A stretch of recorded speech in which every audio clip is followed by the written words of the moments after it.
Ano kayang kukunin kong trabaho? Mag-teacher na lang kaya ako? Teacher, may stress ka lang sa mga estudyante mong pasaway. Mag-psychologist na lang kaya? Naku, baka isipin-isipin mo mga problema ng mga kliyente mo. Mag-pulis na lang po kaya ako? Pulis, napakadelikado ng buhay doon. Nurse? Ew, ang daming dugo. Mag-law na lang kaya?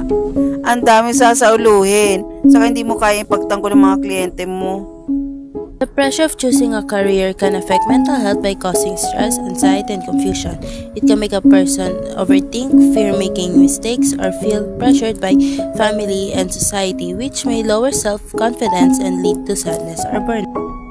We can overcome it by setting small goals, exploring different options, focusing on our own interests, believing to ourselves, and don't listen to others people's opinion.